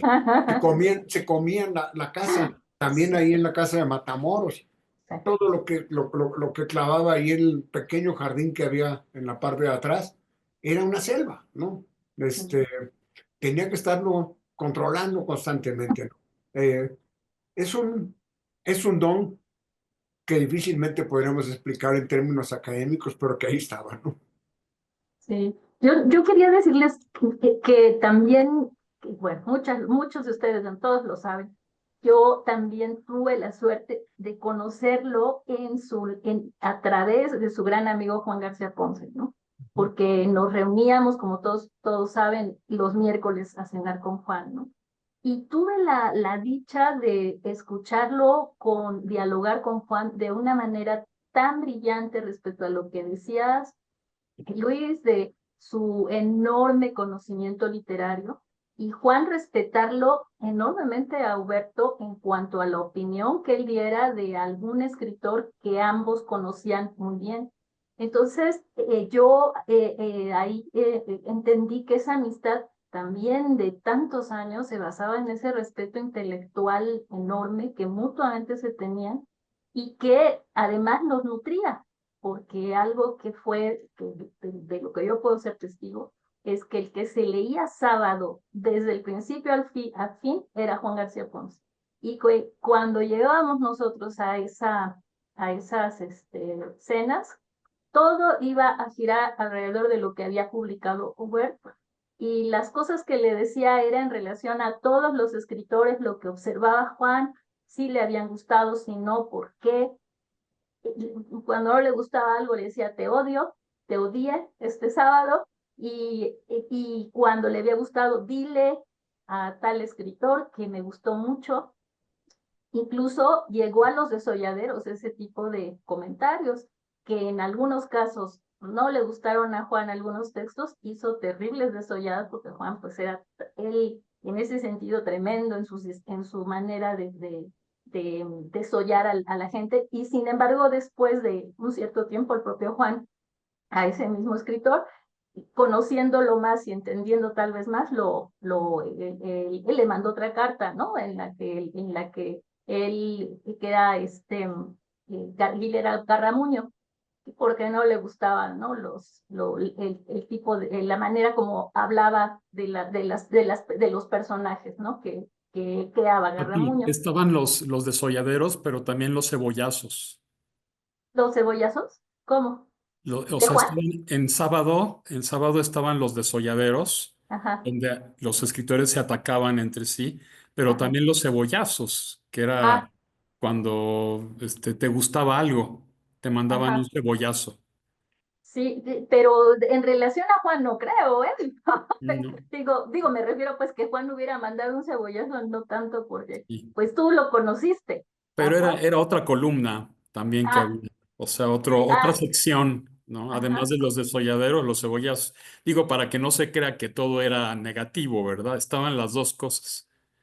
Pues sí, o sea, posiblemente sí había como existían más textos de algunos que pudieran ser como más afines, ¿no? Al gusto. Ujú, Pero sí, la verdad es que en esa larga relación de escritores entre Juan y Huberto, la verdad es que fue sumamente valioso para Juan García Ponce la relación con Huberto, ujú, porque en el momento en el que, por ejemplo, Juan se disgusta con Octavio Paz, en ese momento le quedó Sábado para publicar sin ningún problema, como siempre lo había tenido, y la verdad fue una época de mucha publicación de Juan en el suplemento. Después, Juan nos contó, nos dijo, bueno, renuncié a renunciar porque se había renunciado a Vuelta, y nos dijo, bueno, ya renuncié a renunciar, y pues siguió haciendo algunas colaboraciones con ellos, pero el hecho de durante un largo periodo haber participado con Sábado, pues siguió siendo como una importante manera de Juan de seguir también presente, ¿no? En la literatura, en ese plano mucho menos únicamente de revistas, ¿no? Mucho más amplio. Y eso yo creo que a Juan también le interesaba mucho, ¿no?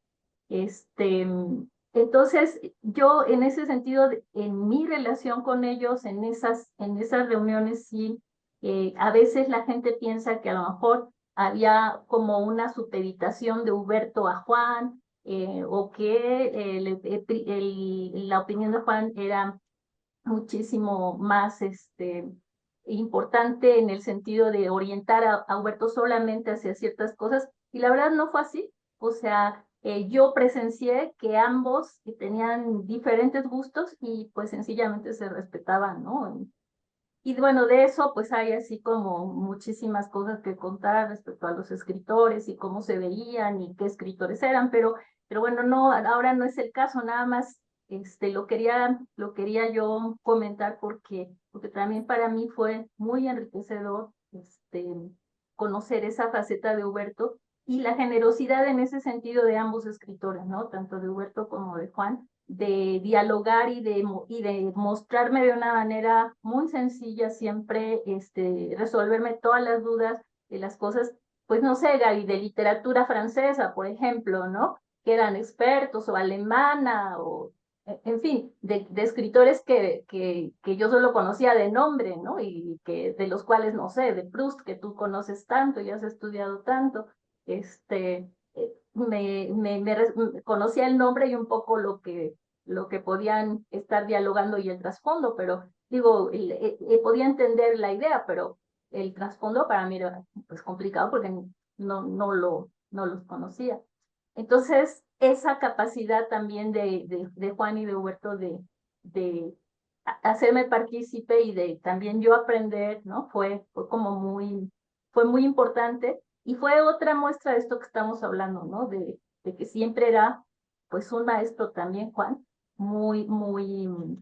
pues muy generoso con quien estuviera dispuesto a aprender, ¿no? Porque también me tocó ver tanto con Juan y con Huberto que quien se sintiera muy conocedor de algo y no tuviera una mínima humildad, pues sencillamente lo repudiaban, ¿no?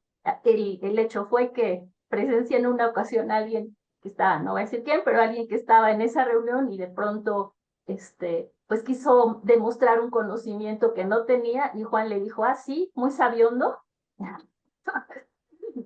Yo esas situaciones no, digo, no es que no haya recibido respuestas tajantes a las cosas que pudiera preguntar por falta de conocimiento, sí las sabía, ¿no? Sí, por supuesto que sí, también Huberto, algo que no sabía, pues me decía, está tal libro, póntelo a leer. No era que le regalaba a uno el conocimiento, o sea, no era que fuera un papá dadivoso en ningún aspecto, pero sí era una persona que le motivaba a uno el deseo de superarse, de aprender, de entender, ¿no?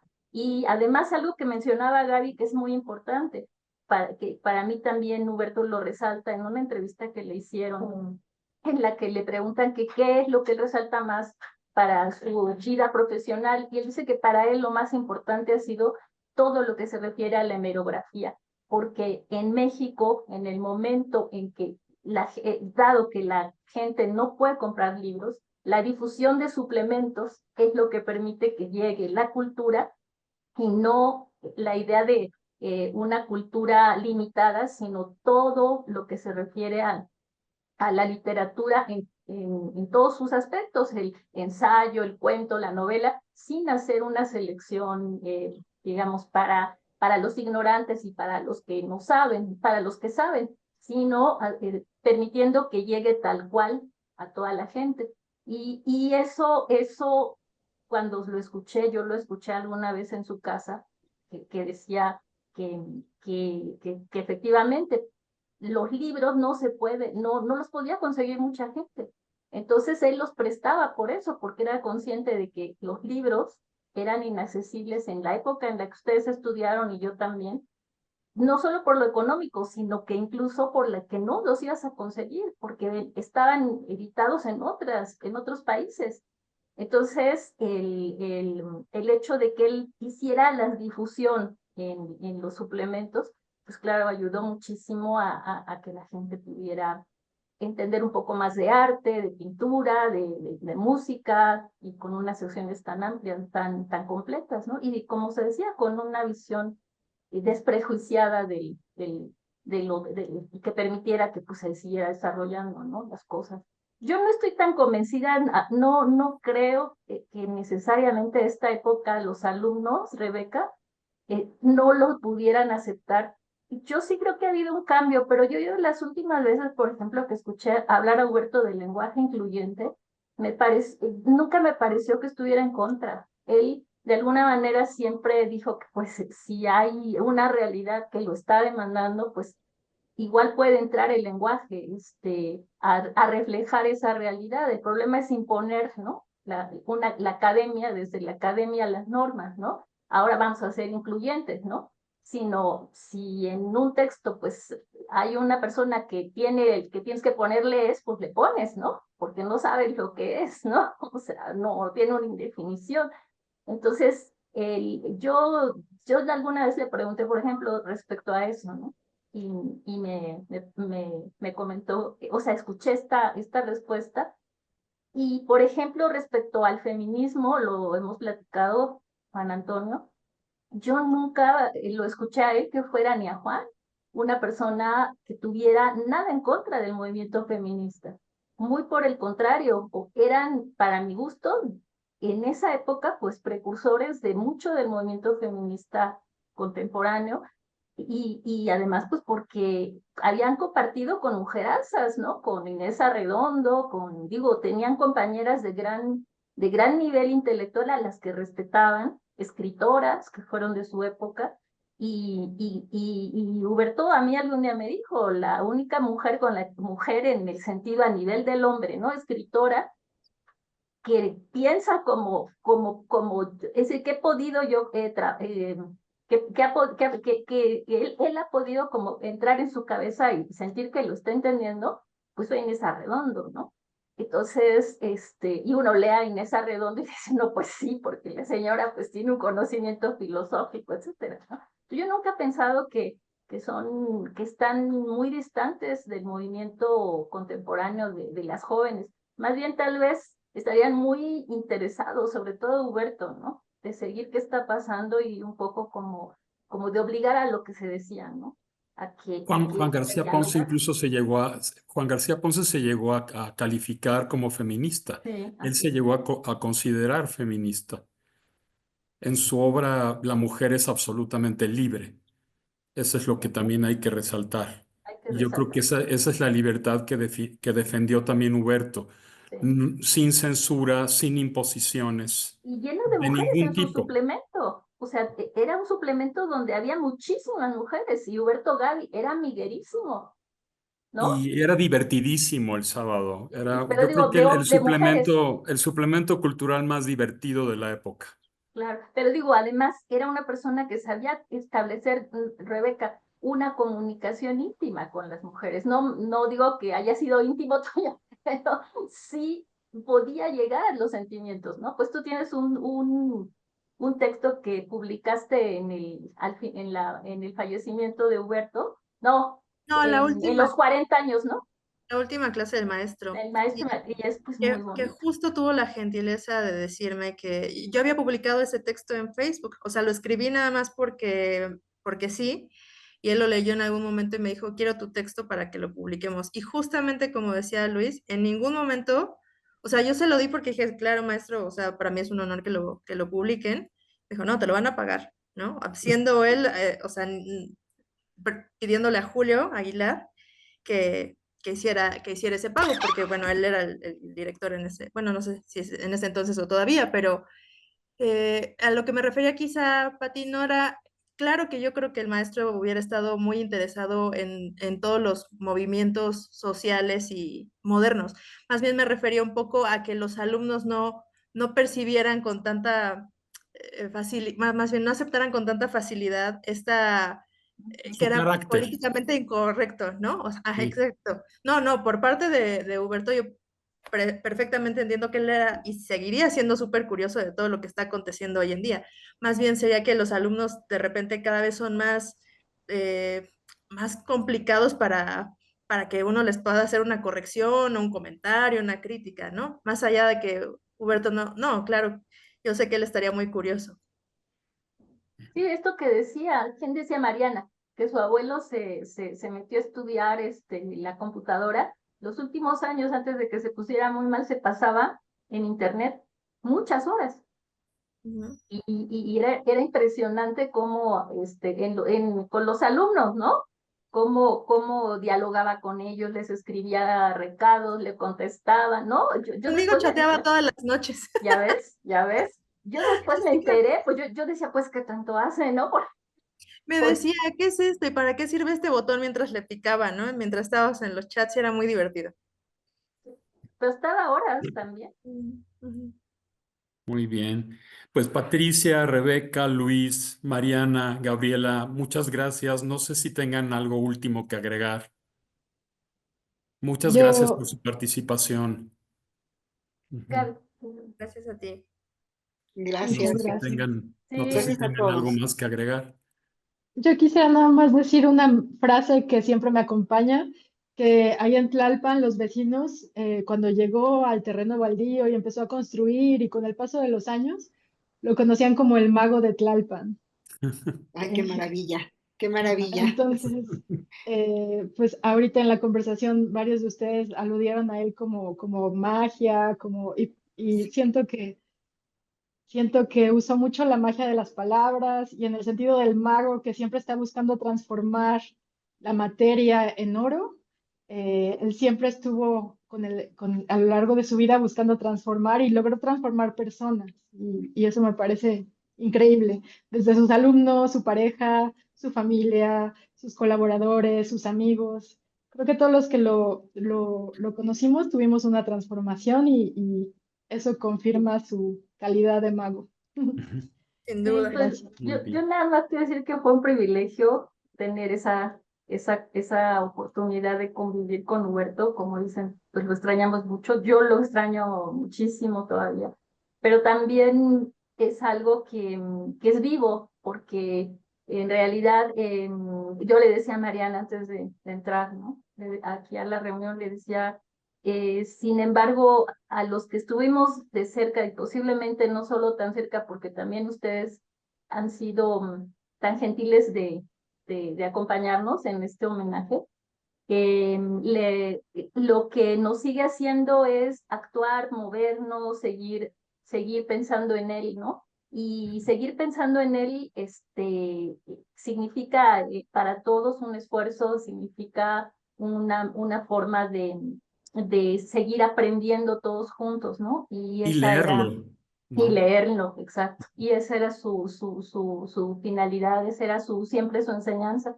Entonces a mí, pues en ese sentido no lo siento que lo haya perdido del todo, ¿no? Lo siempre siento que muchas de mis acciones siguen estando guiadas por esa actitud. Nada más. Bueno, pues muchas gracias nuevamente por su presencia.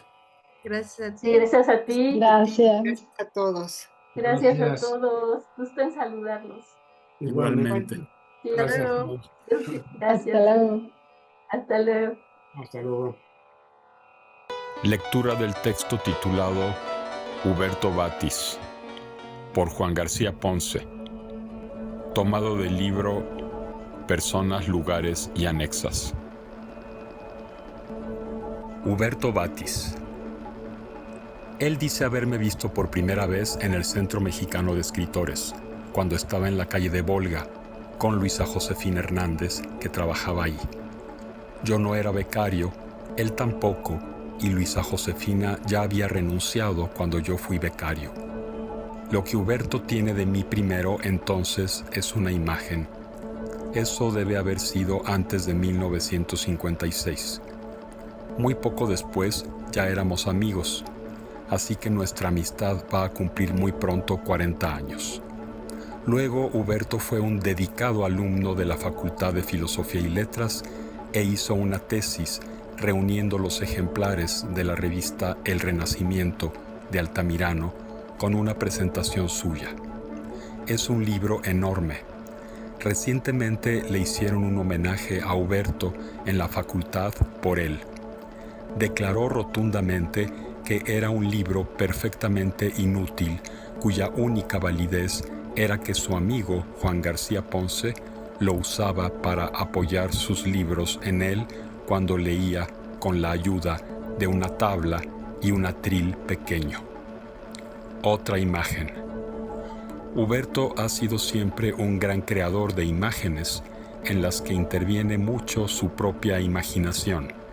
Por ejemplo, a lo largo de todos estos años me ha contado innumerables películas que siempre veo, ingenuo de mí, convencido por él. Las películas son pésimas y nunca tienen nada que ver con la manera en que Huberto las hace divertidísimas al contarlas. ¡Qué envidia! La debe pasar como nada de bien en el cine. Es una de las ventajas de la imaginación. Yo nunca logro ver lo que él ve, tal vez por eso somos tan amigos. Nuestra vida ha transcurrido compartiendo malhadadas empresas literarias. Teníamos el mutuo vicio de hacer revistas. Él sigue teniéndolo. Yo ya tuve que renunciar a él. Me conformo con colaborar asiduamente en la suya. Fui con Meche por primera vez a su casa en la calle de Matamoros en Tlalpan. Después también fui con Michelle. Él iba a la mía en la calle de Tabasco.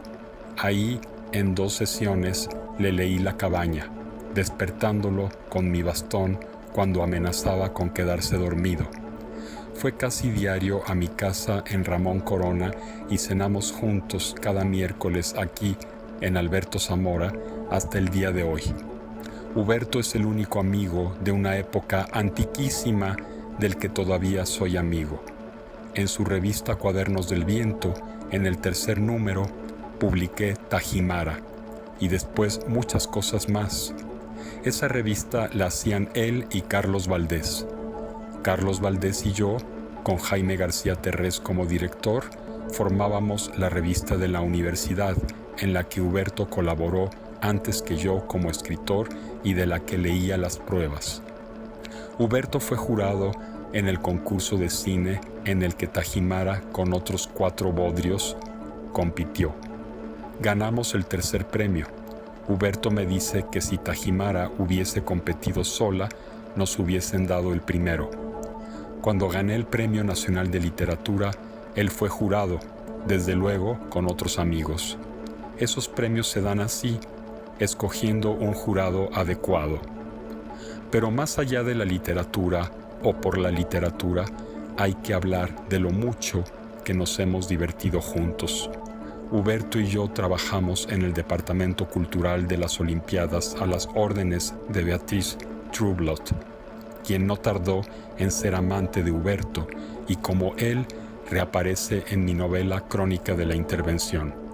Huberto se llama Heriberto Bolaños y Beatriz Trublot, Beatriz Falsblot.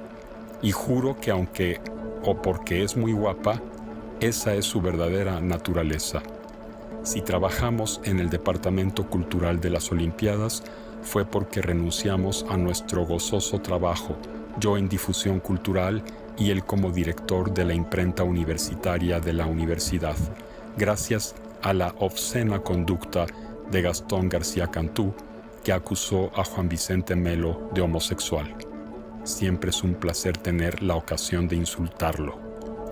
En el ramo de las diversiones de las que se puede hablar sin faltar a la decencia que me caracteriza, están 2 fiestas excepcionales en casa de Huberto.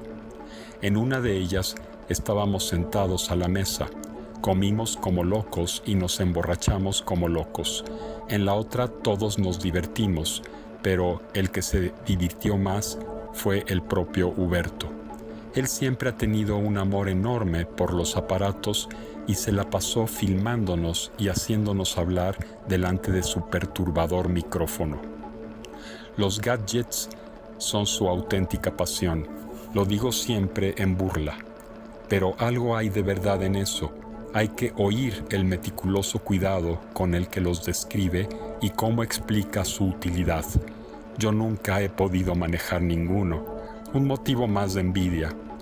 Pero la pasamos muy bien comiendo, bebiendo vino y recordando en estos ya muy numerosos miércoles junto con Patricia González, su ángel de la guarda, en mi casa de Alberto Zamora, donde él siempre termina bostezando y diciendo que tiene un sueño horrible, lo que no es extraño dado que tiene que levantarse tempranísimo por su vicio de seguir fiel a la vocación de feroz profesor.